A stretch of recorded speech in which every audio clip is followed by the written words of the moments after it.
morning, good afternoon, and good evening to you. Welcome to the Full 100 TFH. It's Friday the 19th, and it's just started raining. Guys, I'm chuffed today. I'm going to be honest with you because I've got a few updates to bring to you guys. Listen, without further ado, let's get to it. Okay, right. First update, brilliant update.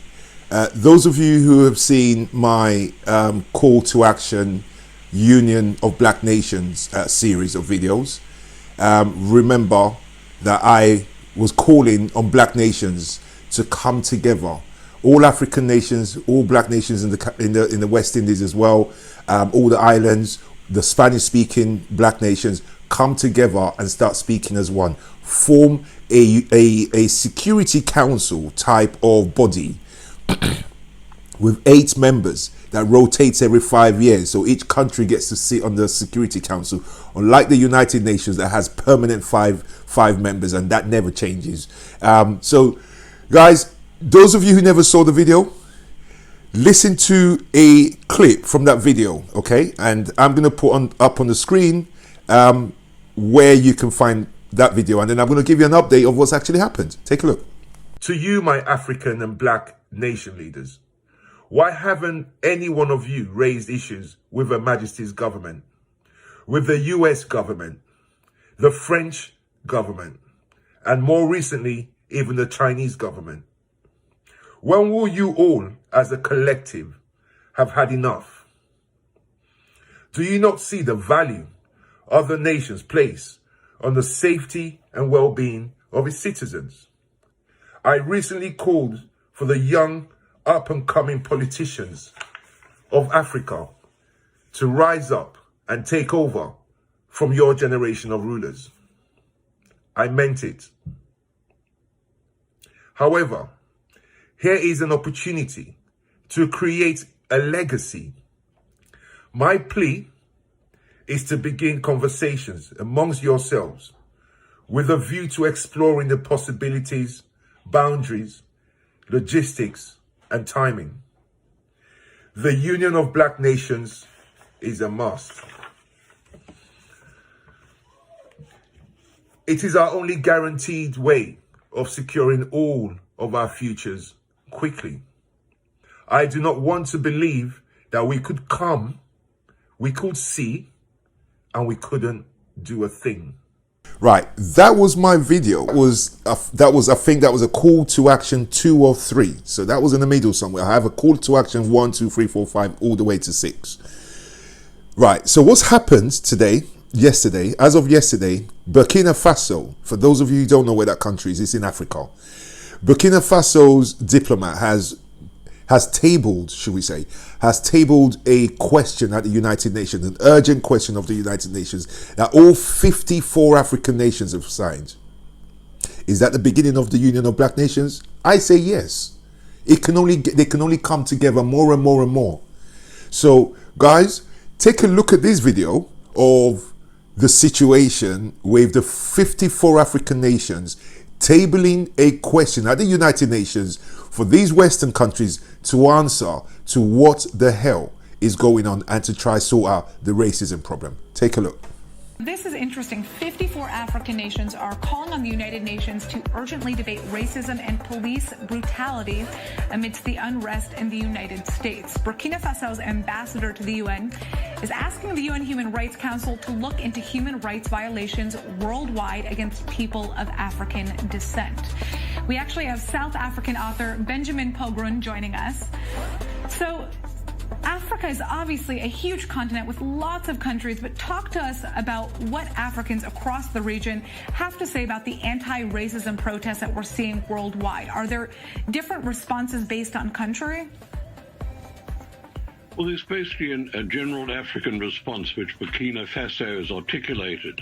And you'll find that throughout most of Africa, because what's been happening in America has been an offense to any black person.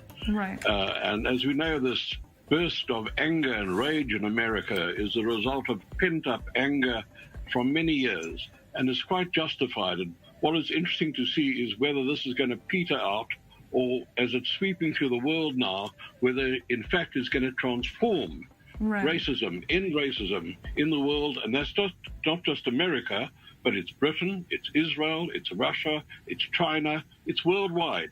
And it's time that the world confronted it and dealt with it. Welcome back, guys. Right, so I'm going to give you guys a bit of a background now, okay? Not when I say to my people that this is different, things are happening. The reason I called for Union of Black Nations, guys, is because as an informed person, I have never once in my 52 years heard an African nation, a black nation, pull up the UK when racism has happened over it. I've never heard them pull up the US when racism has happened over in the US. Pull up France or China the other day when they were killing or beating up on black people. That prompt is the Chinese beating of black people that made me bring that idea up first, because the very next day after that, I saw the situation with Africans who live in Kuwait being kicked out over all of this over the coronavirus. So they kept blaming, they're looking for people to blame, they kept blaming the blacks in their countries. And most of the blacks in their countries, if you're not an expatriate from the UK, then you're an immigrant, basically. And that also has to change. So what's happened is that now they're going to come together as one. However, I'm disappointed with my West Indian island nations. Jamaica, where are you?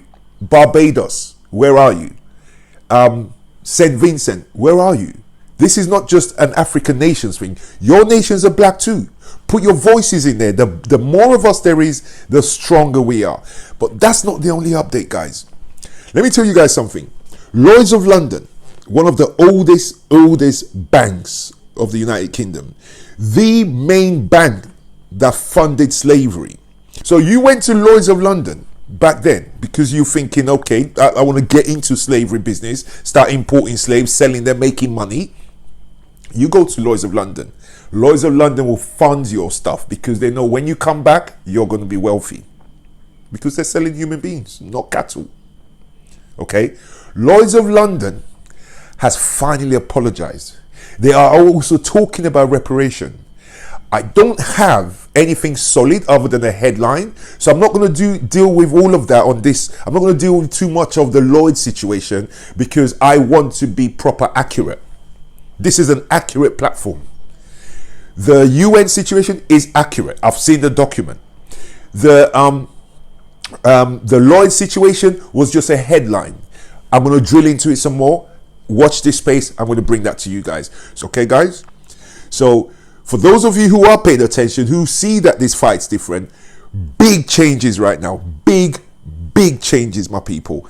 You see, Trump, I don't know what I can say about this guy other than the fact that, you see, my people, yesterday's video was exposing, I was really angry yesterday because I now see the Black Lives Matter movement is starting to get fake news spread on them.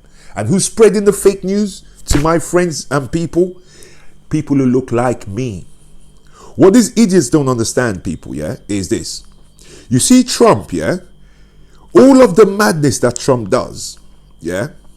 Can you imagine a president getting his post on Facebook and Twitter pulled down because he's inciting racism and violence? That's the world we're living in right now.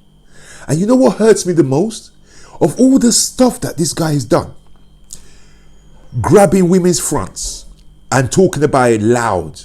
How many women have him in court right now? His tax returns is in court right now in New York. The federal government's looking at him about that. He's been impeached already because he's tried to bribe Ukraine with stuff. He said all this racist stuff. The guy's well hated other than his base, his 35% of followers. And then we have our community. Now all it takes is for a white lady to show you the bank account and to say, look, it's a charity, you see. So when you send that money, remember it's a charity, because the white lady doesn't understand that Black Lives Matter can only be registered or should only really be registered as a charitable organization. It's not a business. It's not selling stuff, is it? It hasn't got a shop. It's not selling t-shirts. As a charitable organization, it can sell those things. However, it's not a business. All it takes is one little video and you're already saying, you know what, I don't know about Black Lives Matter, you know, I don't. All you hear is one thing about Obama. Obama did nothing for you black people. Oh, yeah, Obama's a sellout. Obama's a sellout. And yet, you got statues of racist people that white people are still fighting for till this day. If we didn't put pressure on them, they won't take those guys down. They're the heroes. We are the quickest to break down and separate. Take a look at this video. Breaking news, Facebook has just taken down some Trump campaign ads for, quote, violating our policy against organized hate. CNN's Donny O'Sullivan is covering this for us. Tell us what was in the ads that were taken down here, Donny. Hey, Brianna, this is a major development. Obviously, we know there's some tensions between the Trump campaign and Silicon Valley. Over the past few hours, the Trump campaign started running ads targeting the left-wing group Antifa, calling them dangerous mobs that were running riot around the streets of America, and calling on supporters to sign a petition to support President Trump's calls to make Antifa a terrorist organization. Now, the problem with the ad in Facebook's view and in the view of many others was the ad contained an inverted, an upside-down red triangle. And the Anti-Defamation League pointed out this morning that that triangle is practically identical to that used by the Nazi regime to classify political prisoners in concentration camps. Now, Facebook put out a statement just in the past few minutes saying that they have removed the ads for violating their policies against organized hate. Our policies prohibit using a banned hate groups. Welcome back, guys. He is on such a losing streak, people, that he's also lost. On this last video I'm going to show you guys, those of you who still think Obama didn't do nothing, Obama saved nearly 1 million young people, yeah, of all ages. They could be 13 now, but as long as you came to the US as a minor, as a 12-year-old, as a 16-year-old, as a 3-year-old, as a baby, as long as you got there before you're 18, Obama set up something called DACA. Everything this president, this fantastic President Obama set up, Trump has destroyed. And then they put the news out to say he didn't do nothing for you guys. And you idiots listen to the enemy and start hating on your heroes. Take a look. In the armed forces, let them go to college, let them become the great Americans that we know they will. I saw so many DACA kids and adults on the front lines during the COVID crisis in New York, risking their lives for other people. They are what America's all about. The American tradition has always been to believe in immigration and to believe in immigrants, and most Americans still do. Senate Minority Leader Chuck Schumer there hailing Thursday's Supreme Court ruling, which for now blocks the Trump administration from ending DACA, the Deferred Action for Childhood Arrivals program. People who arrived in the U.S. as children and as undocumented migrants. The ruling says the administration failed to provide an adequate reason to end the program, including DACA recipients. And I think if you can't celebrate the fact that 800,000 people are here with their families and that we have the opportunity to remain united with our parents and with our friends and with our communities in the place that we grew up, if you disagree with that, then that is not the kind of leadership I think that we need in this country. Welcome back, guys. So this guy's on a losing streak. Guys, listen, we're on the road. Stay tuned. Stop shooting yourselves in the foot. Yeah? This is now the weekend. I'm going to be out there this weekend. Not sure whether it's Saturday or Sunday. I'm not sure yet. It depends on when the actual crux of the people will be out there, because I want to be right there in the thick of the action for many reasons. Okay, stopping any kind of madness I see going on, because I know that's a distraction. Supporting those who need to support. Putting my ideas out there so that more people can talk about it. But we're out there doing our bit. Those of you who think this ain't your fight, have a good weekend. For the rest of you guys, love you guys. Keep supporting the channel. Thank you very much. And as you can see, you're onto a good thing here, because we call things first before anyone else does. So have a good, fabulous weekend. And I'll see you soon. I'll see you on Monday. Bye-bye.